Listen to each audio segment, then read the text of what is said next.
우리 같이 함께 은혜 받을 말씀은 요한복음 12장 1절로 8절입니다. 6월절 엿새 전에 예수께서 베다니에 이르시니 이곳은 예수께서 죽은 자 가운데서 살리신 나사로가 있는 곳이라. 거기서 예수를 위하여 잔치 알세 마르다는 일을 하고 나사로는 예수와 함께 앉은 자 중에 있더라. 마리아는 지극히 비싼 향유 곧 순전한 나드 한 근을 가져다가 예수의 발에 붓고 자기 머리털로 그의 발을 닦으니 향유 냄새가 집에 가득하더라. 제자 중 하나로서 예수를 잡아줄 가론 유다가 말하되 이 향유를 어찌하여 300데나리온에 팔아 가난한 자들에게 주지 아니하였느냐 하니 이렇게 말함은 가난한 자들을 생각함이 아니요 그는 도둑이라 돈꾀를 맞고 거기 넣는 것을 훔쳐가미로라. 예수께서 이르시되 그를 가만히 두어 나의 장례할 날을 위하여 그것을 간직하게 하라. 가난한 자들은 항상 너희와 함께 있거니와 나는 항상 있지 아니하리라 하시니라. 아멘. 오늘 봉독한 말씀을 가지고 우리가 드리는 추수감사라는 제목으로 은혜를 나누겠습니다. 우리 사랑하는 노스캐롤라이나 한인교회 성도 여러분, 오늘은 추수감사절입니다. 여러분들과 또 이렇게 금년 추수감사절을 함께 할 수 있어서 진심으로 감사를 드립니다. 또한 이런 기쁨을 주신 우리 하나님께 영광을 돌립니다. 예수님께서 제자들에게 하신 말씀 가운데 요한복음 15장 8절에 보시면 너희가 과실을 많이 맺으면 내 아버지께서 영광을 받으실 것이요 너희가 내 제자가 되리라 라고 그렇게 말씀을 해주셨는데요. 올해도 많은 영광, 많은 열매로 하나님께 영광을 돌리실 수 있는 그런 추수감사가 되시기를 주님의 이름으로 축원합니다. 이스라엘 나라에는 3대 절기가 있습니다. 그것은 출애굽기 23장 14절에서 17절에 보시면 첫 번째가 6월절, 그 다음에 맥주절, 마지막으로 오늘 우리가 하는 수장절입니다. 그 중에서 이 수장절은 가을의 추수감사를 뜻하는 절기입니다. 이는 내가 수고하여 이룬 것을 연말의 밭에서부터 거두어 저장하리라 라고 말씀했기 때문이다. 그래서 거둔 것을 저장한다 해서 수장절이라고, 그러니까 우리의 추수감사절을 이스라엘 사람들은 수장절이라고 그렇게 부른 것입니다. 자, 특히 이 수장절 이절기에는 과일과 올리브, 포도 등을 이제 추수를 끝내고 지키는 절기로서 지금으로 오늘 우리가 드리는 추수감사절과 같은 절기였습니다. 자, 하나님께서는 이스라엘 백성들에게 이 3대 절기를 반드시 하나님 앞에 나와서 꼭 드리도록, 지키도록 그렇게 명령을 하셨습니다. 자, 그래서 이스라엘 백성들은 이 절기를 맞이하면 모든 걸 전부 다 스탑합니다. 정지하고 성전에 올라가서 하나님께 예배를 드렸습니다. 그러므로 추수감사절은 사실 신앙의 자유를 찾아 미국으로 건너온 청교도들에게 의해서 시작된 것이 아니라 성경에 기록된 하나님에 의해서 시작된 절기가 바로 추수감사라 할 수 있습니다. 자, 저는 금년 이번 추수감사절을 맞이하면서 하나님 앞에 과연 어떤 모습으로 저희 교회 성도님들과 감사를 드릴까 또 기도하며 또 생각하는 가운데 오늘 본문 말씀에 나오는 이 나사로의 누이 마리아처럼 우리도 드리고 싶다는 그런 생각이 들었습니다. 자, 그녀가 예수님께 드렸던 헌신을 통해 우리가 드릴 감사를 생각하며 또 은혜를 나누기 원합니다. 첫째는 자원하는 마음으로 드리는 감사입니다. 여러분, 우리가 추수감사를 드리면서 또 자원하는 마음으로 하나님 앞에 드리는 감사가 되기를 소망합니다. 자, 예루살렘 근처 베단이라고 하는 마을이 있었는데, 자, 그곳에 예수님께서 죽었다가 다시 살아난 나사로, 마리아, 마르다 세 남매가 사는 가정이 있었습니다. 자, 예수님께서는 베다니에 사는 이 가정을 특별한 애정을 가지고 계셨습니다. 자, 왜냐하면 요한복음 11장 5절에 보시면 예수께서 본래 마르다와 그 동생과 나사로를 사랑하시더니 라고 그렇게 말씀을 하셨기 때문입니다. 그래서 예수님께서는 그 마을에 오실 때마다 언제나 이들의 가정을 늘 방문해 주셨습니다. 그런데 요한복음 11장에 보시면 그들의 가정에 오라비 나사로가 그만 병이 들어 죽는 참 끔찍한 불행한 사건이 그 가정에서 일어났습니다. 자, 그러나 예수님께서는 슬픔에 잠겨있는 누이들에게 죽은 나사로를 다시 살려주심으로써 생명의 은혜를 허락해 주셨습니다. 자, 이 기쁨은 두 누이에게 어떻게 말로 형용할 수가 없는 너무나 큰 기쁨이었습니다. 안 그렇겠어요? 진짜 큰 기쁨이죠. 자, 그리고 이제 그런 일이 있은 얼마 이후, 시간이 지난 후에 유월절을 맞이하게 됩니다. 자, 유월절을 맞이하여 예수님께서 다시 예루살렘에 오셨다가 베다니에 있는 그 나사로의 집을 방문하셨습니다. 자, 그러자 그 누이가 예수님이 오신 것을 너무 기뻐하면서 예수님 위에 잔치를 베풀었습니다.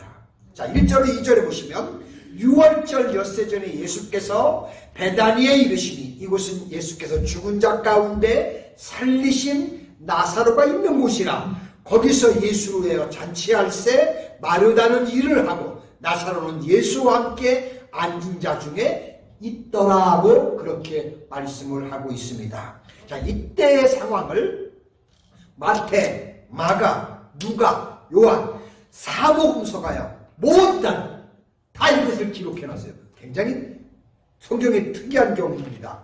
자, 이 사복음서에 보면 죽은 나사로를 살리신 예수님과 예수님을 통해서 살아난 나사로를 보기 위해서 그 가정에 수많은 인파들이, 수많은 사람들이 구름대처럼 몰려들어왔습니다. 자, 그런데 그때 갑자기 의외의 일이 발생을 했습니다. 3절에 보시면 마리아는 지극히 비싼 향유 곧 순전한 나드 한 근을 가져다가 예수의 발에 붓고 자기의 머리털로 그의 발을 닦으니 향유 냄새가 집에 가득하더라라고 했습니다. 나사로의 누이 동생 마리아가 순전한 나드 향유 한 근을 가지고 와서 그 향유를 예수님의 발에 붓고 자기의 머리털로 그분의 발을 닦아드리는 사건이었습니다. 여러분, 이스라엘 사람들은 자기 집에 손님이 오면 발을 씻을 수 있도록 대야에다가 물을 담아 갖다 드리는 것이 그 사람들의 풍습이었습니다. 그런데 마리아는 그 물 대신에 자기가 가지고 있었던 향유옥합을 가져다가 예수님의 발에 부어드리고 자기의 머리털로 그분의 발을 닦아드리는 사건이었습니다. 자, 이스라엘 사람들은 자기 집에 손님이 오면 발을 씻을 수 있도록 대야에 물을 갖다 드리는 것이 그 사람들의 풍습이었는데, 그런데 마리아는 물 대신 자기가 가지고 있는 향유옥합을 가져다가 예수님의 발에다 부어드리고 자기의 머리카락으로 직접 닦아드린 겁니다. 자, 이것은 물론 누가 시켜가지고 억지로 한 일은 결코 아니었습니다. 마리아는 자기 오빠를 죽음 가운데서 살려주신 고마움과 또한 평소에 부모님 없이 살아가는 자기들을, 이 남매를, 삼남매를 늘 사랑해 주신 주님의 그 깊은 은혜와 사랑에 감사해서 스스로 자원해서 이렇게 그녀가 드린 것이었습니다. 자, 여기서요, 우리가 금년 추수감사를 맞이하여 하나님께 드리는 감사에 대해서 한번 우리가 되짚어 보면 좋겠다는 생각이 제가 들었습니다. 자, 우리가 이 추수감사절을 금년에 맞이했는데 해마다 돌아오는 절기니까 이거 안 할 수도 없고 또 남들 다 하는데 나만 또 빠질 수도 없고 혹시라도 어쩔 수 없어서 하는 이런 감사는 아닌지 한번 우리가 돌이켜봤으면 좋겠다는 생각이 들었습니다. 자, 우리 노스캐롤라이나 한인교회 우리 성도님들과 저는 우리의 능력으로 사실 우리가 햇빛 하나, 물방울 하나 여기다 비추고 내릴 수 있는 능력이 있습니까? 한 가지도 없어요.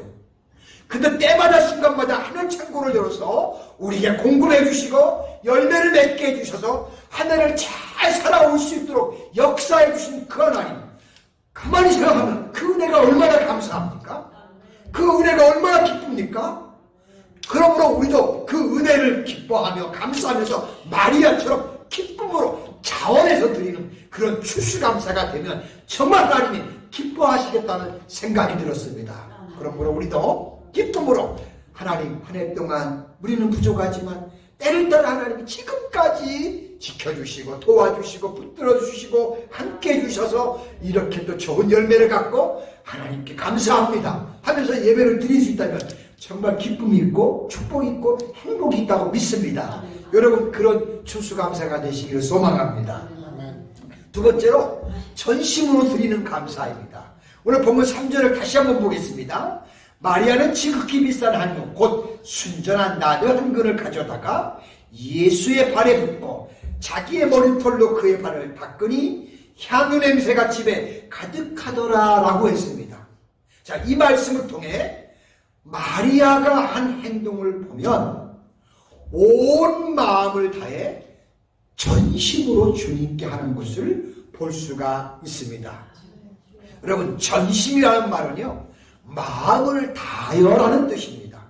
예수님께서는 하나님 선김에 대해 우리에게 말씀하실 때 마태복음 22장 37절에 보시면 뭐라고 하셨냐면 내 마음을 다하고 목숨을 다하고 뜻을 다하여 주 너희 하나님을 사랑하라고 그렇게 말씀을 해주셨는데요.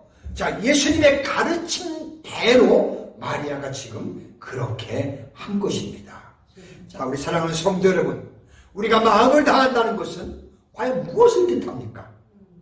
그것은 어떤 섞인 마음도 아니고요, 또 혼동된 마음도 아니고요, 두 가지 마음도 아니라 한 마음, 정성된 마음이 거기에 담긴 거라고 저는 그렇게 믿습니다.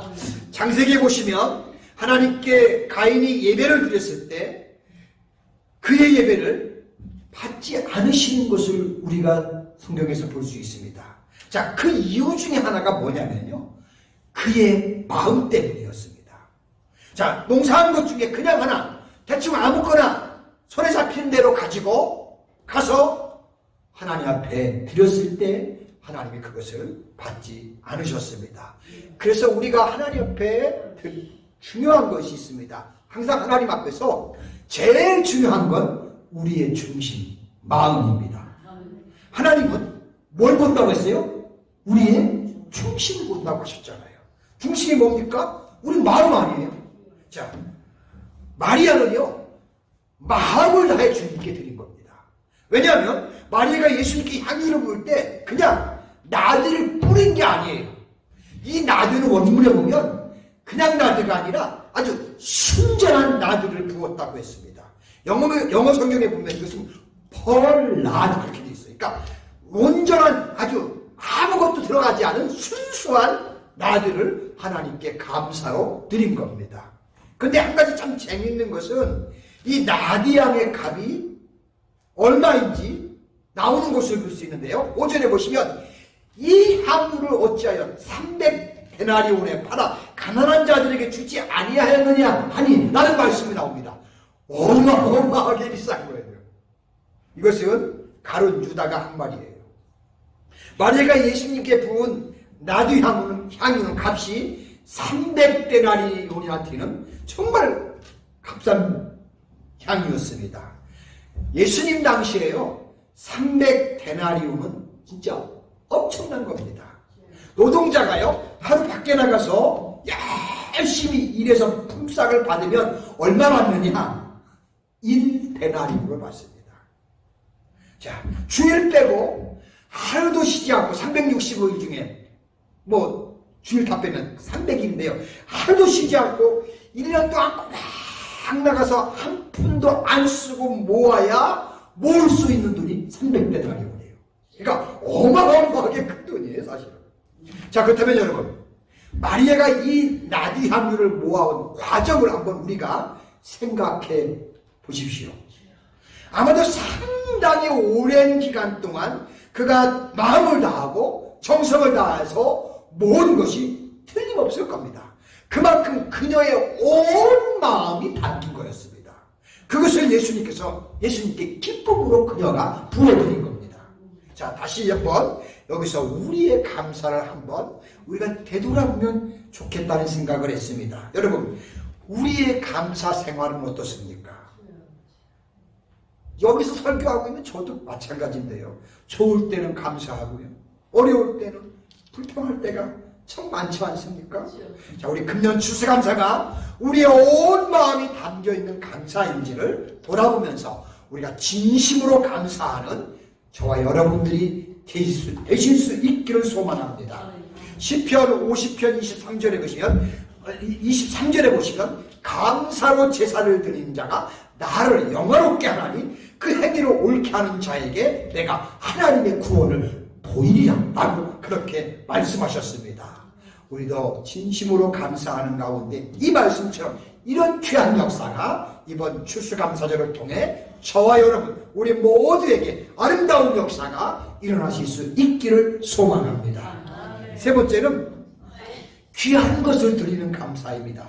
자원함으로 진심으로 드리는 감사는 귀한 것을 드리지 않을 수가 없습니다. 자, 조금 전에 우리가 보았던 5절 말씀에서 이 나드 향유의 값이 300데나리온이나 되는 비싼 향유라고 했습니다. 그래서 영어 성경에는 이것을 어떻게 표현했냐면 expensive per pound 이렇게 써 있습니다. 즉 여러분 그러니까 1년 동안 모으고 모은 해당하는 값이 이렇게 비쌌다는 겁니다. 얼마나 비쌌겠어요? 그렇다면 그게 얼마나 귀하겠어요? 저도 설교를 준비하면서 놀랐습니다. 야, 이렇게 귀한 것을 그렇구나. 자, 이 나디 향유에 대해서 제가 그래서 조금 그 책을 집에 있는 사전을 뒤져갖고 살펴보니까요, 원산지가 인도더라고요. 인도에서 나는 식물에서 채취하는 향수가 이 나디향인데요, 이건 이스라엘 국내에서 구입하기가 어려운 수입품이었어요. 그렇다면 정말 귀한 겁니다. 그러나 마리아는 이걸 아낌없이 주님께 갖다 부어드린 겁니다. 자, 여러분, 창세기 5장에 보시면 하나님께서 가인의 예배는 안 받으셨어도 아벨의 예배를 받으셨습니다. 제가 그 이유를 말씀을 드린다면 아벨이 첫 새끼를 드렸기 때문입니다. 그게 무슨 뜻이냐면, 첫 새끼, 짐승을 몇 년 길러가지고 잘 길러가지고 그놈의 새끼를 얻어 첫 새끼를 낳았어요. 얼마나 귀하겠어요. 저는 압니다. 우리 아버지가요, 집에서 소를 키운 적이 있습니다. 근데 별로 한 번도 그렇게 저기 하지 않았는데 새끼를 사다가 길러가지고 그것이 어미가 되어 첫 새끼를 낳던 기억이 나요. 아버지가 근데 그 소를 받기 위해서요, 밤새 아버지가 잠도 안 주무시고 그 소양간에 가가지고 밤새도록 그 새끼 나오는 것을 기다렸다가 받아서 아버지가 그 기뻐하는 걸 본 적이 어렸을 때 기억이 나요. 제가 고등학교 때쯤에 그랬던 것 같아요. 첫 새끼에는 그렇게 사람들이 관심을 갖고 온 애정을 쏟는 걸 제가 본 적이 있습니다. 똑같은 거죠. 참 첫 것, 그것이 바로 아버지에게는 최고였던 것처럼 첫 새끼가, 첫 것이 지금 최고였건 가장 귀한 것입니다. 이것을 아벨은 드린 겁니다. 자, 이스라엘 사람들은 사람이든 짐승이든 첫 것을 최고의 것, 가장 귀한 것으로 여긴다고 합니다. 같은 맥락에서 하나님은 이스라엘 백성들이 제사 드릴 때 첫 것을 드릴 것을 말씀하셨습니다. 즉 귀한 것을 드리라는 말씀이셨습니다. 저와 여러분들이 드리는 추수감사도 우리의 귀한 것으로 드릴 수 있는 감사가 될 수 있기를 소망합니다. 자, 예수님은 마리아의 이런 감사를 보시고 이것이 진짜 감사임을 온 천하에 선포해 주셨습니다. 마태복음 26장 13절에 보시면 내가 진실로 너희에게 이르노니 온 천하 어디에서든지 이 복음이 전파되는 곳에는 이 여자의 행한 일도 말하여 저를 기념하리라 하시니라. 이 예수님 말씀이에요. 얼마나 예수님이 기쁘셨고 감사했어. 그 모습을 보고 감격하셨는지 이것을 모든 사람들에게 전해서 기념하고 싶다고 하셨습니다. 이 예수님 말씀대로 그녀가 이제 돌아가신 지 벌써 2000년이 지났는데도 오늘 우리가 마리아의 감사를 돌아보면서 이렇게 또 은혜를 받고 있습니다. 자, 마리아 자신에게 얼마나 큰 영광과 기쁨이 되었겠습니까? 이것은 주님께서 마리아에게 큰 상급을 주신 것입니다. 오늘 우리가 하나님 앞에 드리는 추수감사도 이런 역사가 임할 수 있기를 주님의 이름으로 축복합니다. 기도합니다. 은혜로우시고 자비로우신 하나님 감사합니다. 또 금년 한 해 동안 이른 봄부터 가을 추수 이 시간까지 때마다 순간마다 주께서 주의 능력의 손길로 역사해 주시고 축복해 주셔서 우리가 아름다운 것을 거두며 또 아름다운 열매를 가지고 주님 앞에 기뻐하면서 추수감사로 예배를 드릴 수 있게 해주셔서 고맙고 감사합니다. 하나님, 오늘도 이 예배를 통해 먼저는 항상 하나님이 베풀어 주시는 은혜를 생각하며 먼저 우리 마음을 하나님께 드리기를 소망합니다.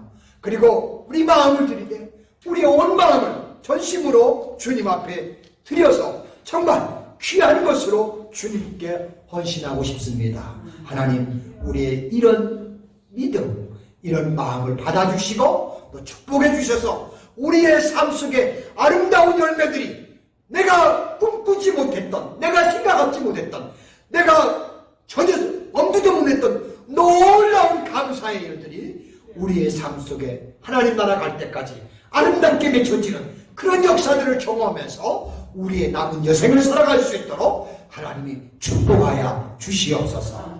감사를 드리며 예수님의 거룩하신 이름으로 기도드립니다. 아멘.